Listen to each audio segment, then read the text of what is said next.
Tracking downpours and thunderstorms across Connecticut right now. We'll let you know how much longer we expect them to impact you, how much rain we're expecting to fall. Plus, we have your first alert to some showers that could impact the Travelers Championship. The Elm City police here investigating a triple shooting. We'll have a live report with what we're learning straight ahead. Now, Channel 3 Eyewitness News starts with a first alert weather day. And right now at 5 on this Monday night, our top story is the weather on this first alert weather day. And we take a live look outside. You could see in Hartford.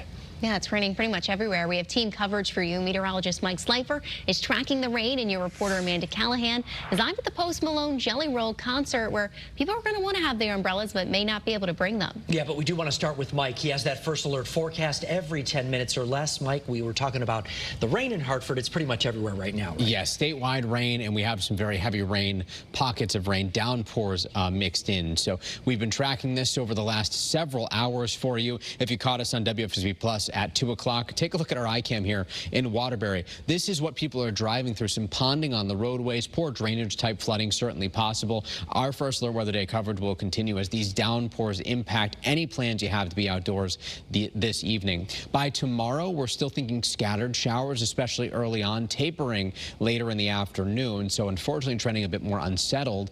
Our next big thing is Friday. More showers are expected, and it's going to be muggy, but it doesn't look like a washout. We'll cover what we're expecting for the Travelers Championship a little bit later in the newscast. We need to get you to First Alert Live Radar. This is a loop over the last 30 minutes on the statewide perspective. So we've been tracking downpours across western Connecticut, spreading into the central part of the state. The I-91 corridor showing where some of the heaviest rainfall is, now drifting into Tolland County. Here's a zoomed-in view, rather. Southbury, Woodbury, some downpours into Ansonia, Shelton. We've been tracking downpours throughout the Naugatuck Valley here over the last couple of hours. Some of the heaviest rain now moving into Branford and Guilford. Heads up Madison, heads up Clinton. Your first alert to some rain right along I-95, some heavy rain, that is. As we head east along the shoreline, more downpours starting to fill in throughout Middlesex County, and especially inland parts of Middlesex County here. East Haddam, Moodus, over the border into Salem here. And we are watching some of the heavier rain pop up Bosra to Norwich, headed into Franklin too, and we're also looking at some downpours in New London. But we want to take you to the greater Hartford area because this is where the heaviest rain is widespread. So this is impacting Route 6, Route 4, we're talking 91, we're talking 84, very heavy rain impacting travel, affecting travel. It is going to be slow going out there this evening, and we'll of course continue to monitor anything for you, and you can keep up to date with what's happening with the free First Alert weather app. As the evening goes on, temperatures will actually hold steady, maybe briefly rising, and we'll start to see the mugginess increase a bit. You heard Jill mention that at noon today. That will increase the risk for thunderstorms later this evening. This is 11 o'clock this evening as the warm front gets ready to move nearby. That means some rumbles of thunder mixed in, and we'll continue to track these downpours into tomorrow morning. Scattered showers throughout the day tomorrow. This is 7 p.m. that we're looking at, and then eventually that front moves away and we'll bring in some drier and brighter weather for the middle of the week. So certainly some improvement Wednesday and Thursday. A little bit more on the showers that we're expecting on Friday, but we have a pretty big event right now. Let's check in with your reporter Amanda Callahan. She's live in East Hartford for the Post Malone Jelly Roll concert. Rain not stopping the show from going on, Amanda. Thankfully not much in the way of lightning. What are you seeing outside? Yes, well, that's the good news. The show is going to go on, Mike. Rain or shine, no thunder or lightning they have to worry about right now. But these thousands of fans are planning to pack into Pratt & Whitney Stadium tonight for the big show. You can see these cars are already filling into the parking lots here. There's already some traffic on Silver Lane as the cars were making their way into the stadium parking lots. They opened up at 3 o'clock this afternoon for tailgating. We've seen a number of people who have been here that early. Some of the lots are free if it's first come, first serve. Other ones you have to pay beforehand if it's a little bit closer to the stadium. So a lot of people probably don't want to walk too far in this weather here tonight, but you cannot bring your umbrellas inside to the concert. So I want to make sure that you packed all of those items to try and stay as dry as you can while you're watching the show tonight. We spoke with some fans, and some of those items that you want to have, of course, the rain gear, but also those pop-up tents. So if you are planning to tailgate out here, you can at least stay dry before you head into the show. We got ponchos. Got Amazon rain gear, day one shipping. I got you. It rain everything. Maybe pack 1 or 2 ponchos. Certainly getting wet out here, as they're going to have to be inside the stadium for several hours for that show tonight. Doors open up at 5:30, so just about a half hour from now. And East Hartford Police also have a number of officers here to make sure that traffic is moving smoothly and everything goes as planned for the big show. Reporter live in East Hartford, Amanda Callahan, Channel 3 Eyewitness News. All right, go get dry, Amanda. Well, this is a live look of out of our weather tracker out monitoring the roads. Currently, it's in New Britain on the Yankee Expressway. You can see that rain is really coming down. I don't think the windshield wipers can move any faster, so you're going to want to give yourself some extra time out there today. Some breaking news we're following for you tonight, and this is coming in from New Haven. That's where police are investigating a shooting that injured 3 people this afternoon. Pinpoint News Tracker shows you where it happened, right near Woodward Avenue and Pope Street. Your reporter Matt McFarland covers New Haven County. He is live right now at the scene with everything he's learning. Matt? Hi there, Mark and Cassidy. New Haven Police just clearing this location within the past minute or so. I'm going to step out of the way. Photojournalist Corey Peck can show you. This is the Fort Hale Gardens condominium, though.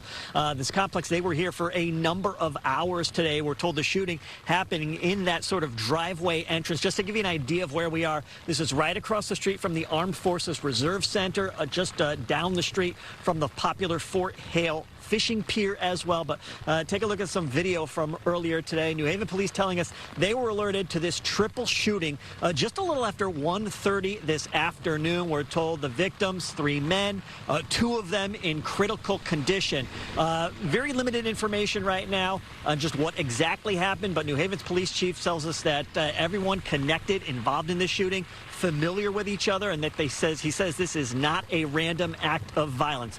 But again, typically described as a quiet neighborhood. He says they don't have many calls to this area of the city. He says he can't recall any calls to this condo complex exactly. So to hear about this shooting this morning, obviously startling for folks who live in this neighborhood so close to a park as well.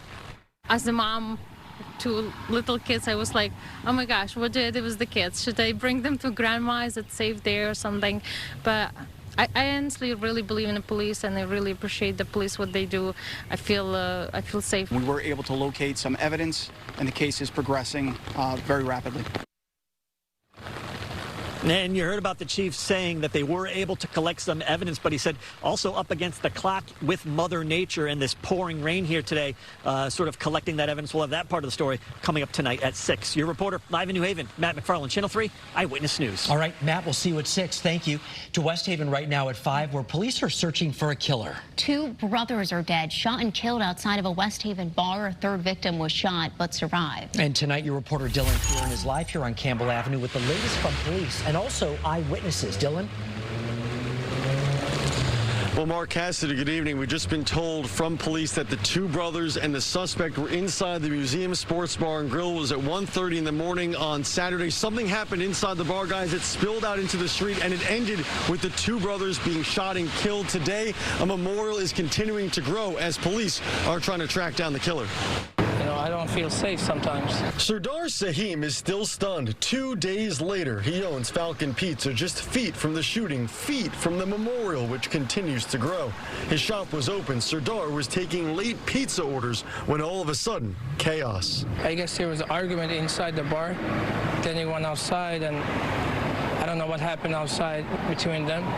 And I all heard that the shot, that's all I heard, the shooting, pop, pop, pop, pop, and they were on the ground, and 2 cars going, 1 car going that way, 1 car going that way, and the police came in, like in a minute. Police today tell us the victims were 34-year-old Dravere Blake of Meriden and younger brother 31-year-old Miguel Blake of New Haven. A 3rd victim, shot in the arm and leg, survived. Police confirmed this afternoon they're still looking for the killer today. There are multiple surveillance cameras outside the bar and a package store next door.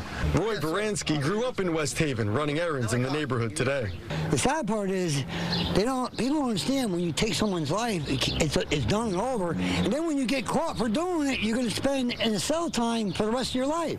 I mean, is it worth it? It's like, it's insane. There is a GoFundMe for the Blake brothers. Their mother organized it, trying to raise $30,000 to cover funeral costs and to be able to transport her son's bodies to Jamaica.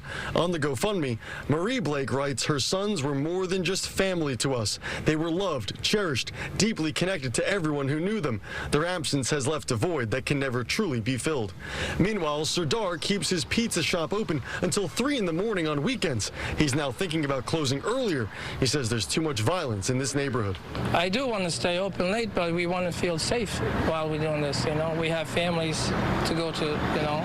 I have 3 kids myself, you know. I want to be safe to work in West Haven. You got kids that lost their dads, you got the wives and the mothers and I mean, people don't understand when you take somebody's life, it's so destructive. And it's sad. And Mark and Cassidy were told both Blake brothers leave behind young children, both killed just the day before Father's Day. I'm your reporter, live in West Haven tonight, Dylan Fear, Channel 3 Eyewitness News. All right, Dylan, thank you. Tonight at 5, we're learning new information after a Connecticut man died during a concert. This actually happened at Madison Square Garden over the weekend. Yeah, this is really a tragic story. We know the man was from Niantic and was a father of 2. Your reporter, Elle McLogan, has more from New York.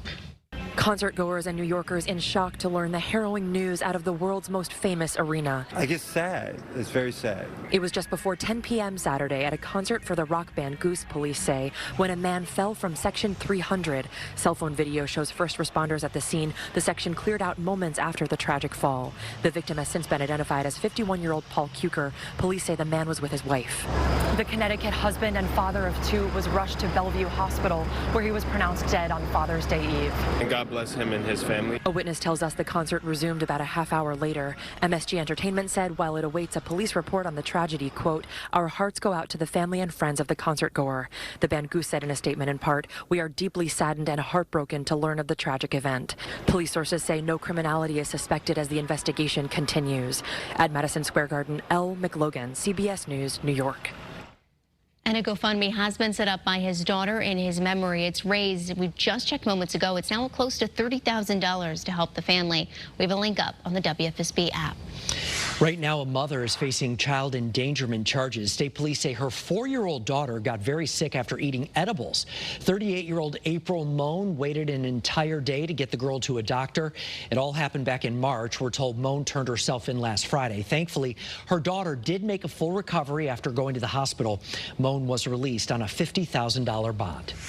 And we're learning more about the skeletal remains found in a home in Burlington last week. The medical examiner identified Brian Cash and Sally Ann Cash as 2 of the 3 people whose skeletal remains were found inside this home on Stanwich Lane last Sunday. We asked state police how these 2 people may be related. Investigators told us they have no additional information. The cause of the death remains under investigation. DNA testing is still ongoing to determine the identity of the 3rd person.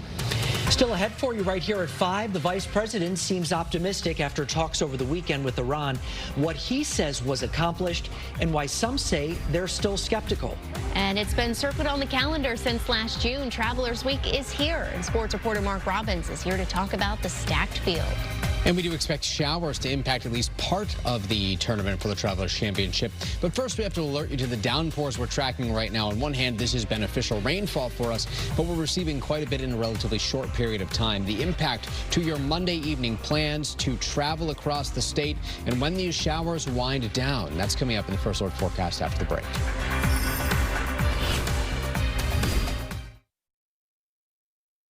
We got you. Time and Temperature, sponsored by Morgan & Morgan, America's largest injury law firm. Well, this is certainly very exciting. Travelers Week officially here with a really big lineup of events all week long. Yeah, your sports reporter Mark Robbins is here with all of the details on this star-studded event. Just one of the stars is Mark. Oh. Well, no. Lots of those, star-studded as it always is, especially since it became a PGA Tour signature event with a $20 million purse. And there are enough stars to fill the night sky, as 49 of the PGA's top 50 have signed up to play. The only guy missing from that group, 5th-ranked Rory McIlroy. He's played the last 2 years in Cromwell, but skipping this year means Rory has now missed 3 of the 8 Signature Tour events in 2026. But truthfully, he won't be missed. Not with players like recent U.S. champ Wyndham Clark and fan favorites like Justin Rose and Ricky Fowler playing. And while there are certain players the general public loves, Travelers loves one and all who play in the event. They're all tremendous human beings. These are really good young people starting young families. It's just really, really good to see, and it makes it even special because they're approachable. When families come out on Wednesday, they can actually come out, and the players actually do say hi and give them a high five and whatever. And so I think they're very approachable professional athletes. The tournament tees off Thursday, of course, with first-round play, but tomorrow is going to be as big a Tuesday as we've ever had. PGA CEO Brian Rolapp of Darien will be holding a press conference at 9:30 Tuesday morning. Several subjects will be discussed, including the tour schedule, future tournament sites, and much more. Wednesday is the Pro-Am, and keep your eye out for Will Ferrell all over the course. And then Thursday, the first round of the competition begins. And also Tuesday, a celebrity pro event called the 15th and a half hole is going to be in play, where golfers will try to win money for charity by hitting shots onto a floating red Travelers umbrella. Patriots legend Julian Edelman is part of that. I'm Mark Robbins, Channel 3 Eyewitness Sports. All sounds exciting. Thanks, Mark. And we've got you covered at the Travelers Championship this week. We'll have live team coverage from the TPC during all of our newscasts. Then join us at 7 p.m. Wednesday, Thursday, and Friday for hour-long Inside the Travelers Championship specials. And coming up in our next half hour, we'll have a closer look at the big business that is the Travelers Championship and its impact on the local economy. Of course, with everyone teeing off this week, the big question is the weather. And it is First Alert Weather Day today, and it is pouring.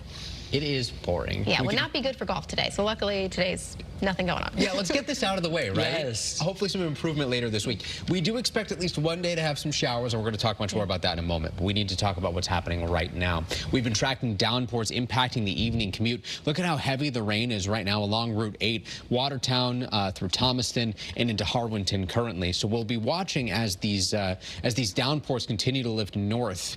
Plymouth, Terryville to Bristol along Route 6. Some very heavy rain falling. And we're also keeping track of some of these downpours in the Farmington Valley. Something that we do want to point out, no lightning associated with it just yet. We'll continue to monitor. There could be some rumbles mixed in, and there's actually a greater chance of some thunderstorms later on tonight. As we head to southeastern Connecticut here, we're watching some of the heavier rain make its way through Killingworth, crossing Route 81 and headed toward Route 9. Your first alert to Chester, Deep River, and Essex for some heavy rain headed in your direction and throughout New London County, too. Some downpours mixed in from Lebanon to Griswold right now and along the 395 corridor. So the statewide perspective, this is a loop over the last 30 minutes showing where the heaviest rain is and also showing the back edge of this rain. Things are a bit quieter in far northwestern Connecticut, Salisbury to Colebrook currently. We do eventually expect things to wind down here, but it will take a bit of time. The severe weather risk is to our south. We are not included in this severe thunderstorm watch. We do not expect to be included in that, but should something change, we will be the first to alert you.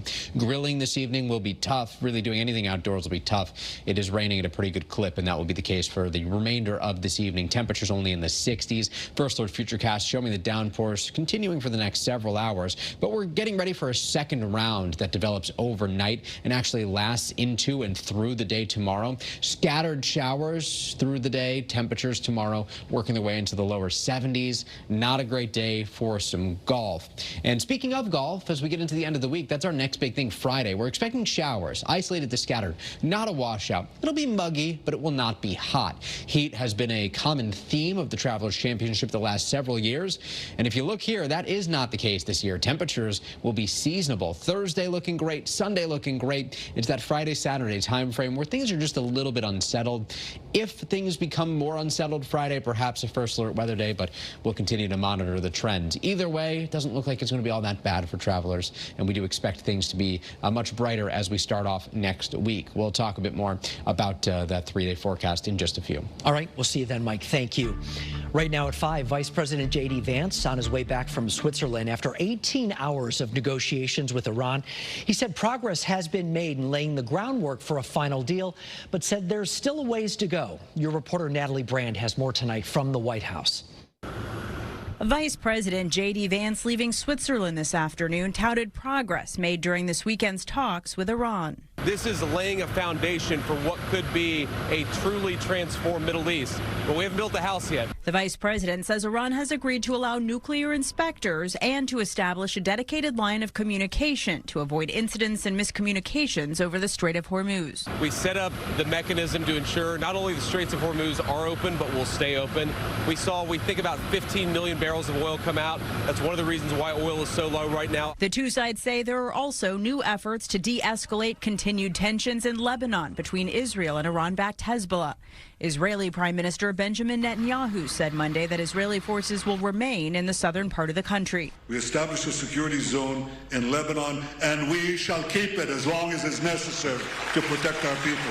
The vice president acknowledged there's still a lot of work to do in reaching a final deal. Already, lawmakers on both sides of the aisle are criticizing the economic relief offered to Iran. This president has led this nation into a disaster. We have surrendered our power, we have capitulated to the enemy, and they now are mocking us. H.R. McMaster, who served as national security advisor during the first Trump administration, says he's skeptical at this stage. If the long-term situation is that this government continues to be driven and constrained by the ideology of the revolution, then I think anything we do is just temporary and kind of a pause. The Treasury Department Monday announced it's temporarily lifting restrictions to allow Iran to sell oil, citing progress made in the talks so far. Natalie Brand, CBS News, the White House. Now to some major news across the pond. Britain's Prime Minister is resigning. Keir Starmer walked out of 10 Downing Street with his wife to cheers. He said he would resign as head of the governing Labour Party instead of fighting a leadership challenge. He relayed that decision to King Charles this morning and says a new leader will be chosen this summer. Starmer's departure means Britain is due for its 7th Prime Minister in just 10 years. Well, Argentina's Lionel Messi makes history. The soccer superstar is now the all-time leader in goals in men's World Cup history. Also ahead for you later on tonight, a twist on prom night that makes it a welcoming event for everyone.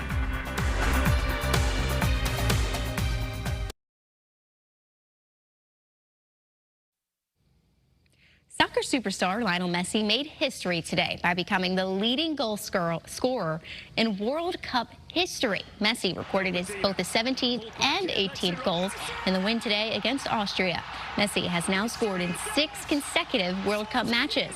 He has 5 goals in just 2 games. The victory also means Argentina, the reigning world champs, have secured their place in the knockout round. Well, with World Cup fever gripping the globe, the U.S. is hosting millions of fans from around the world. Ahead of the France-Iraq match today, fans turned Philadelphia's iconic Rocky Steps into a pre-match rivalry scene.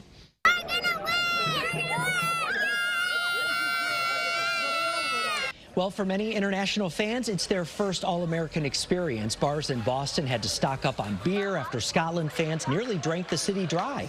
And the king of condiments is ranch. Tourists are so hooked on it, they're trying to fly it home. But TSA reminds everyone that ranch counts as a liquid and has to go in checked luggage. We've been tracking some rain across the state. Downpours out there right now. Not much in the way of thunder, which is some good news. And this rain is helping to cleanse the atmosphere. As we get closer to the start of July, you see the first pollen-listed grass. That's going to be become a common theme here. We will see those pollen counts rise a little bit by Thursday. That actually coincides with when things will start to dry out a little bit more. We are expecting temperatures to be a bit cool tomorrow. Some more scattered showers drying up Wednesday and Thursday. We have your first alert to more showers later this week, when we will tell you. Coming up on Eyewitness News at 5:30.